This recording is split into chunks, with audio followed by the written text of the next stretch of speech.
Hello folks, hope you're doing well. Welcome back to another One Piece review. So I'm recovering Manga chapter 1174. So in my opinion, this chapter had some good points, it also had some low points. It was a mixed bag. If your opinion is this was a 10 out of 10 chapter because of the final panel of Loki and Luffy, that's your perspective and you're entitled to your opinion. I wouldn't be me, and I'd be lying to myself and I'd be lying to all of you if I said this was a 10 out of 10 chapter. This was an excellent chapter because of the final panel. No, because I've seen a lot better chapters from Oda with a lot less epic panels. And I've covered a lot of those chapters, so with some negatives but more positives. That I'll say. Speaking of positives, we got another live action season 2 trailer provided by Netflix. I believe this is the third one now. I don't think we need another one, but it's Netflix, so I'm sure they're going to shoehorn as much as they can within less than a month to go before March 10th. Standouts from this trailer are getting to see more of the Baroque works, and we also got to see Crocus, which was cool. We also got to see the Gunko Serenity combo attack from Dory and Brogy, which was pretty nice. Other than that, I don't think we need to see too much more, but again, this is Netflix, so... Also, speaking of positives, we got the cover page. We got Roger with a T-Rex, and I'm pretty sure that had nothing to do with Roger using his Conqueror's Hockey to tame a T-Rex, but walking around with a T-Rex like it's a pet. And I wondered with Roger with a piece of meat, is that foreshadowing something with Luffy in the future? I don't know. Let's get into his chapter, and immediately Oda is like following the plot point he used in the previous chapter. And in my opinion, this is one of the negatives of this chapter when it comes to two things. One, the kids walking apparently to their doom, which I get why Oda felt like he needed to like focus this entire chapter on that situation because of the kids and obviously the relatives and give them that shine. In my opinion, I don't think Oda needed to focus the entire chapter on that, but that was his decision. The other thing that Oda did, what I thought was way too much, was focus on Saint Summers. Like, that was way too much. I get it, but you didn't need to hammer home the fact that this guy's a douchebag. Like it's getting to a point to annoyance right now. It was way too much, especially when you did this in the previous chapter, like I mentioned, walking to the ship, when we knew that was not going to happen. Oda doesn't focus on any other Straw Hat. You knew how those said endings, so that's the negatives I'll get right out of the way. So Saint Summers is like panicking because obviously now they have a ship, and he's like, Gunko, you need to stop this because the kids are going to like fall to their doom being led by Gunko's arrow. And Gunko can't do that because apparently Gunko responds to Saint Summers like, no, because Imu's taking control right now. So that's interesting. Then Oda has Saint Summers flip the script because immediately we get this panel of like, well, too bad. And it looks like it's going to be a fail, but that'll be on the Great One. That'll be the Great One's fault, not mine. So that's interesting, and I wonder if that's going to come back to bite him. Like I said, his defeat can't come soon enough. So now he's salivating at the fact that the kids may end up walking to their death, dropping into the underworld. One of the relatives say if they fall into the realm of the dead, we won't be able to recover their bodies. Like, gee, I wonder who's in the realm of the dead that can possibly help out. So yeah, this was telegraphed way too much. Like I said, I get it. You got Omeo and other relatives trying to restrain the kids with the thorns being covered by Saint Summers. That's not going to work. It didn't work with Soul, and it's not working here. I guess the characterization of the parents coming to, or some of the relatives, because as far as Angie's concerned, he's just a teacher for one of the kids, but one of the kids doesn't have parents, so parent role for that student, so that was kind of cool. But other than that this was their role to like try and find a way to restrain the kids from falling, but they couldn't. This got Saint Summers like tearing up because like, oh, this is hilarious. And you got each of the kids thinking about their parents about being taught the right way. But you did have like Colin with a little robot, which was very reminiscent of Emmet. Consider we saw most of this on the Harley mural, which is I guess that's one of the reasons why people say it's a 10 out of 10 chapter, because we got Colin with a miniature Emmet robot, I guess, so that's no coincidence. So there are also elements, like I said, the more positives and negatives, but this was dragged on for way too long in my opinion. And I think it was kind of telling when Colin was calling for his mother and Ripley appears out of nowhere and just like hug a child, even though it was wrapped with those thorns and she got pierced because of that, but that's what a mother does to protect the child, even though she knew there's no way to stop him. So, sorry, you won't be dying alone, which is a kind of Elbaf way to go about it, but it was kind of cool in that regard. It wasn't just her, though. It was all the other parents and relatives that tried to do the same. It wasn't working. You even got, which the other thing was, like I said, other than Angie, we also got Rodo doing the same thing for Bjorn, which was his little brother, so that was kind of cool on his part.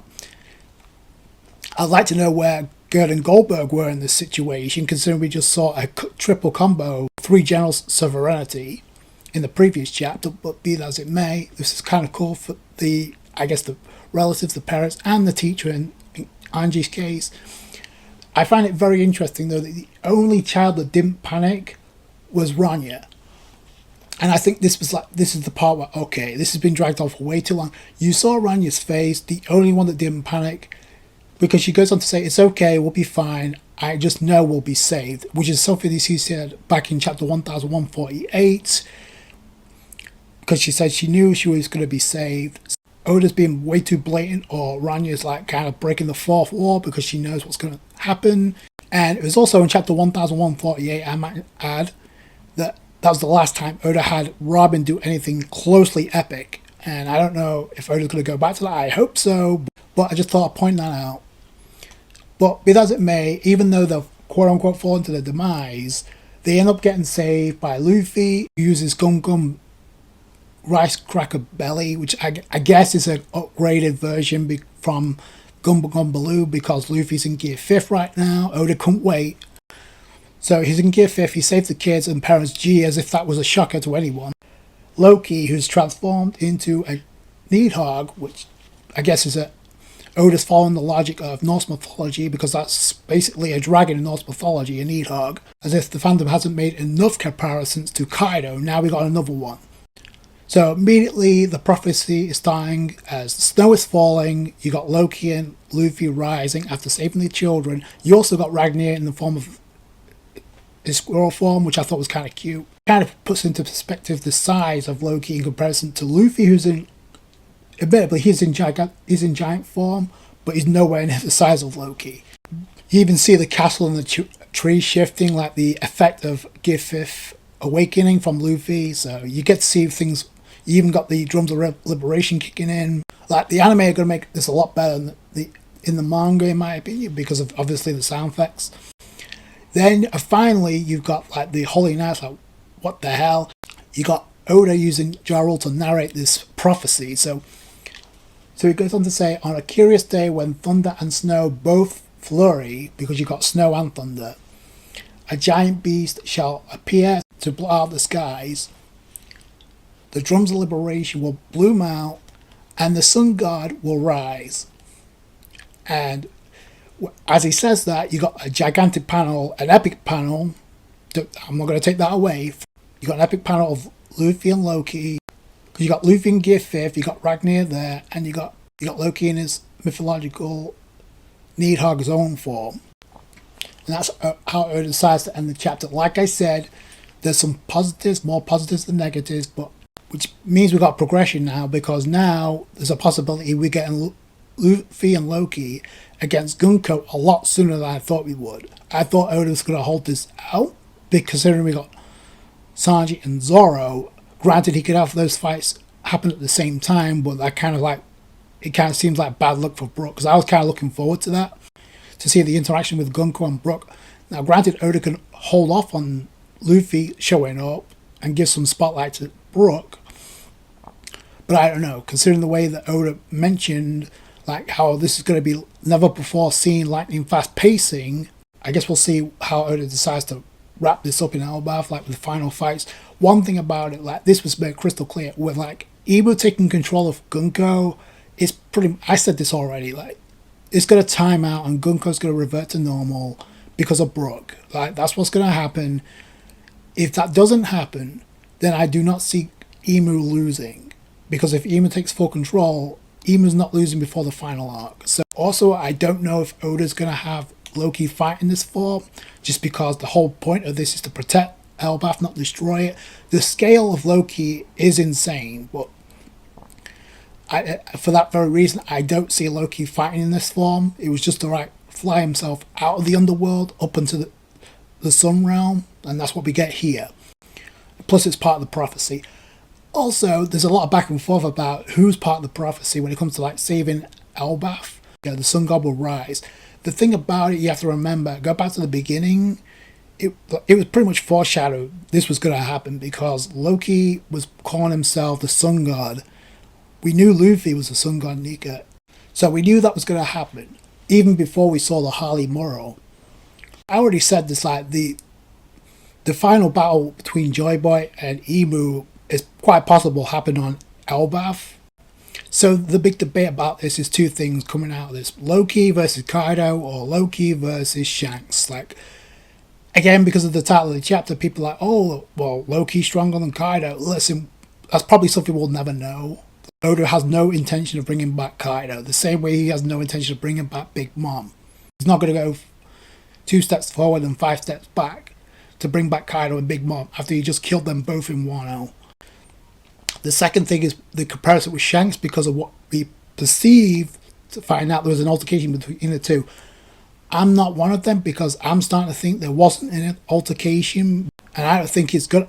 I don't think there's any reason for Oda to show this because there's nothing in the past that kind of points out, oh, there's animosity between the two, other than the fact of what Loki said. But I don't know, is Oda really going to follow through with this? What is the animosity between the two outside of what with King Harold?